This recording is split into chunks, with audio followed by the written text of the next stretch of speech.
Assalamualaikum warahmatullahi wabarakatuh. Perkenalkan, nama saya Dwi Ansari, PM 520087, kelas 4 IPG SD, mata kuliah telaah kurikulum. Dosen pengampu Bapak Tio Gusti Sabriana Cacar Pendidikan.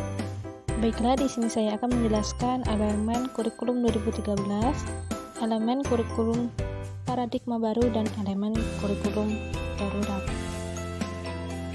Di elemen kurikulum 2013 yaitu terdiri dari 3 elemen, yaitu 1. Standar kompetensi lulusan atau SKL. Semua jenjang pendidikan mulai dari SD, SMP, SMA, atau SMK menuntut adanya peningkatan dan keseimbangan soft skill dan hard skill yang meliputi aspek kompetensi sikap, afektif, attitude, dan keterampilan psikomotor dan pengetahuan kognitif.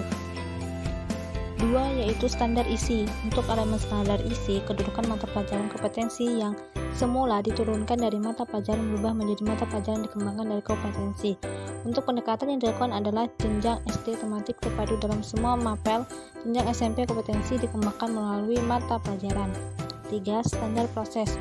Untuk elemen standar proses, bahwa semua siswa mulai dari SD, SMA, atau SMK harus memiliki kemampuan untuk mengamati, menanya, mengolah, menyajikan, menyimpulkan, bahkan sampai menciptakan. Belajar tidak hanya terjadi di dalam kelas, tapi juga boleh di luar kelas, seperti perpustakaan, bengkel sekolah, industri, instansi terkait, dan bahkan masyarakat sekitar. Guru bukan satu-satunya sumber belajar, tapi juga dapat diperoleh dari buku, TV, radio, internet. Dan sikap atau attitude tidak diajarkan secara verbal, tetapi siswa akan lebih banyak melihat daripada apa yang dicontohkan oleh guru dengan memberikan suri tauladan yang baik. 4. Standar penilaian. Untuk elemen standar penilaian, jika biasanya nilai diambil dari sebuah tes atau ujian, maka diubah menjadi penilaian yang autentik, yaitu mengukur semua kompetensi mulai dari sikap, keterampilan, dan pengetahuan berdasarkan proses dan hasil kerja. Setiap siswa memiliki semua rekaman kegiatan berupa portofolio yang dibuat oleh siswa sendiri sebagai sosialitatif atau utama penilaian. Ekstrakurikuler pramuka akan menjadi wajib pada semua jenjang pendidikan dasar sampai menengah. Elemen kurikulum paradigma baru, yaitu mempunyai 3 elemen penting di dalam kurikulum ini, yaitu 1. Berbasis kompetensi, yaitu pengetahuan, keterampilan, dan sikap dirangkainya sebagai satu kesatuan proses yang berkelanjutan sehingga membangun kompetensi yang utuh. 2. Pembelajaran yang fleksibel, penyusunan capaian pembelajaran dalam fase-fase 2-3 tahun per fase, sehingga peserta didik memiliki kesempatan untuk belajar sesuai dengan tingkat pencapaian atau kebutuhan, kecepatan, dan gaya belajarnya.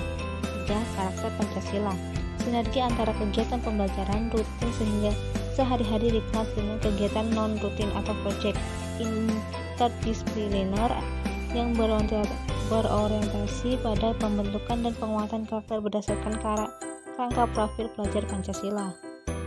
Banyak pembaruan yang muncul pada kurikulum baru ini, seperti salah satunya akan ada kembali mata pelajaran teknologi informasi dan komputer, yang pelajaran yang ditetapkan per tahun tidak lagi per minggu seperti pada KTSP 2013. Siswa mengikuti pelajaran IPA IPS secara terpisah pada tingkat SMP, bukan lagi SMA atau SMK. Kurikulum darurat. Mendikbud Nadiem Makarim menjelaskan kurikulum darurat merupakan salah satu pilihan yang bisa diambil satuan pendidikan yang melakukan pembelajaran jarak jauh yang terjadi pada kondisi khusus. Satuan pendidikan PAUD, pendidikan dasar, dan pendidikan menengah dapat mengembangkan kurikulum dengan prinsip diversifikasi sesuai dengan kondisi satuan pendidikan, potensi daerah, dan peserta didik yang mengacu pada kurikulum 2013 dengan kompetensi inti dan kompetensi dasar yang disederhanakan. Hal ini bertujuan untuk memberikan fleksibilitas bagi satuan pendidikan untuk menentukan kurikulum yang sesuai dengan kebutuhan pembelajaran peserta didik. Pelaksanaan kurikulum harus memperhatikan usia dan tahap perkembangan peserta didik pada PAUD, dan capaian kompetensi pada kurikulum, kebermaknaan, dan kebermanfaatan pembelajaran untuk pendidikan dasar dan pendidikan menengah, termasuk pada pendidikan khusus dan program pendidikan kesejahteraan. Pada tingkat sekolah dasar, pemerintah menyediakan modul belajar literasi dan numerasi yang dapat digunakan oleh siswa. orang tua dan guru di jenjang SD dalam memfasilitasi pembelajaran peserta didik dalam masa pandemi COVID-19 atau kondisi khusus lainnya.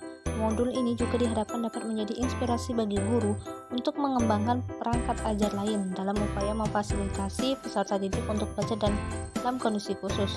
Modul ini dikembangkan dengan merujuk pada kompetensi dasar dalam menyederhanakan kurikulum, namun aktivitas pembelajaran dioptimalisasi untuk mencapai kompetensi literasi dan numerasi pada semua mata pelajaran.